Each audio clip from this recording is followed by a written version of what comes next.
प्रिय भक्तों, एक बार भगवान नारायण बैकुंठ लोक में सोए हुए थे। उन्होंने स्वप्न में देखा कि करोड़ों चंद्रमाओं की क्रांति वाले त्रिशूल डमरूधारी स्वर्णभूषित त्रिलोचन भगवान शिव प्रेम और आनंद विभोर होकर उनके सामने नृत्य कर रहे हैं। उन्हें देखकर भगवान विष्णु हर्ष से गदगद हो गए और अचानक उठकर बैठ गए। कुछ देर तक ध्यानस्थ बैठे रहे। उन्हें इस प्रकार बैठे देखकर श्री लक्ष्मी जी पूछने लगे, भगवान, आपके इस प्रकार अचानक निद्रा से उठकर बैठने का क्या कारण है? भगवान ने कुछ देर तक उनके इस प्रश्न का कोई उत्तर नहीं दिया और आनंद में निमग्न हुए चुपचाप बैठे रहे। कुछ देर बाद हर्षित होते हुए बोले, देवी, मैंने अभी स्वप्न में भगवान श्री महेश्वर का दर्शन किया है। उनकी छवि ऐसी अपूर्व, आनंदमय एवं मनोहर थी कि देखते ही बनती थी। मालूम होता है शंकर ने मुझे स्मरण किया है। अहो भाग्य, चलो कैलाश में चलकर हम लोग महादेव के दर्शन करें। ऐसा विचार कर दोनों कैलाश की ओर चल दिए। भगवान शिव के दर्शन के लिए कैलाश मार्ग पर आधी दूर गए होंगे कि देखते हैं भगवान शंकर स्वयं गिरिजा के साथ उनकी ओर चले आ रहे हैं। अब भगवान के आनंद का तो ठिकाना ही नहीं रहा। मानो घर बैठे निधि मिल गई। पास आते ही दोनों परस्पर बड़े प्रेम से मिले। ऐसा लगा मानो प्रेम और आनंद का समुद्र उमड़ पड़ा।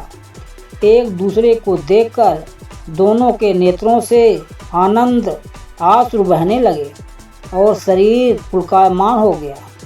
दोनों ही एक दूसरे से लिपटे हुए कुछ देर तक खड़े रहे।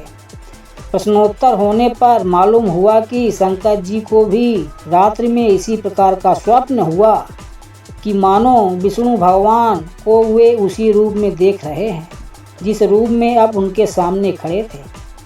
दोनों के स्वप्न के वृतांत से अवगत होने के बाद दोनों एक दूसरे को अपने निवास ले जाने का आग्रह करने लगे। नारायण ने कहा कि बैकुंठ चलो और भोलेनाथ कहने लगे कि कैलाश की ओर प्रस्थान किया जाए। दोनों के आग्रह में इतना अलौकिक प्रेम था कि यह निर्णय करना कठिन हो गया कि कहाँ चला जाए। इतने में ही क्या देखते हैं कि बीणा बजाते हरिगुण गाते नारद जी कहीं से आ निकले। बस फिर क्या था, लगे दोनों उनसे निर्णय कराने कि कहाँ चला जाए। बेचारे नारद जी तो स्वयं परेशान थे उस अलौकिक मिलन को देखकर। वे तो स्वयं अपनी शुद्ध बुद्ध भूल गए और लगे मस्त होकर दोनों का गुणगान करने। अब निर्णय कौन करे? अंत में यह तय हुआ कि भगवती उमा जो कह दें वही ठीक है। भगवती उमा पहले तो कुछ देर चुप रहीं। अंत में वे दोनों की ओर मुख करते हुए बोली, हे नाथ, हे नारायण, आप लोगों के निश्चल, अनन्य एवं अलौकिक प्रेम को देखकर तो यही समझ में आता है कि आपके निवास अलग अलग नहीं हैं। जो कैलाश है वही बैकुंठ है और जो बैकुंठ है वही कैलाश है। केवल नाम में ही भेद है। यही नहीं, मुझे तो ऐसा प्रतीत होता है कि आपकी आत्मा भी एक ही है।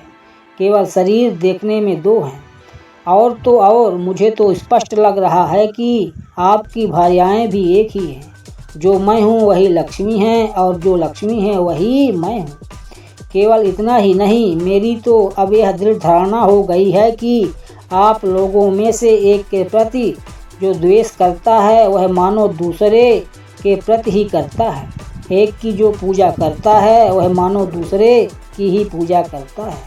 मैं तो यह समझती हूँ कि आप दोनों में से जो भेद मानता है उसका चिरकाल तक घोर पतन होता है।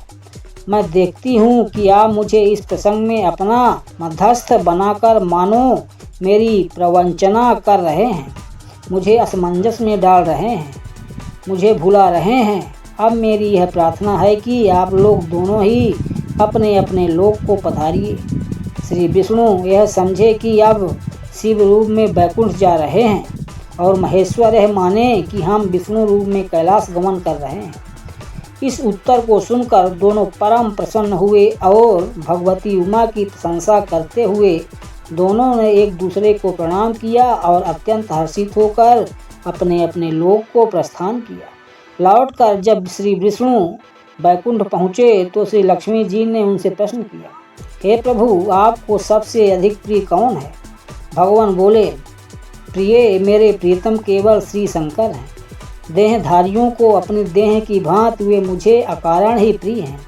एक बार मैं और श्री शंकर दोनों पृथ्वी पर घूमने निकले।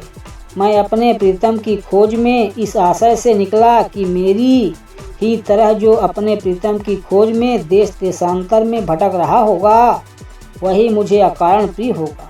थोड़ी देर के बाद मेरी श्री शंकर जी से भेंट हो गई। वास्तव में मैं ही जनार्दन हूँ और मैं ही महादेव हूँ। अलग अलग दो घड़ों में रखे हुए जल की भांति मुझमें और उनमें कोई अंतर नहीं है। शंकर जी के अतिरिक्त शिव की चर्चा करने वाला शिव भक्त भी मुझे अत्यंत प्रिय है। इसके विपरीत जो शिव की पूजा नहीं करते वे मुझे कदापि प्रिय नहीं हो सकते। इस तरह जो शिव की पूजा करता है वह बैकुंठवासी विष्णु को भी स्वीकार है और जो श्री विष्णु की वंदना करता है वह त्रिपुरारी को भी मना लेता है। प्रिय भक्तों, इस प्रकार की रोचक जानकारी के लिए कृपया वीडियो को लाइक और चैनल को सब्सक्राइब करना ना भूलें।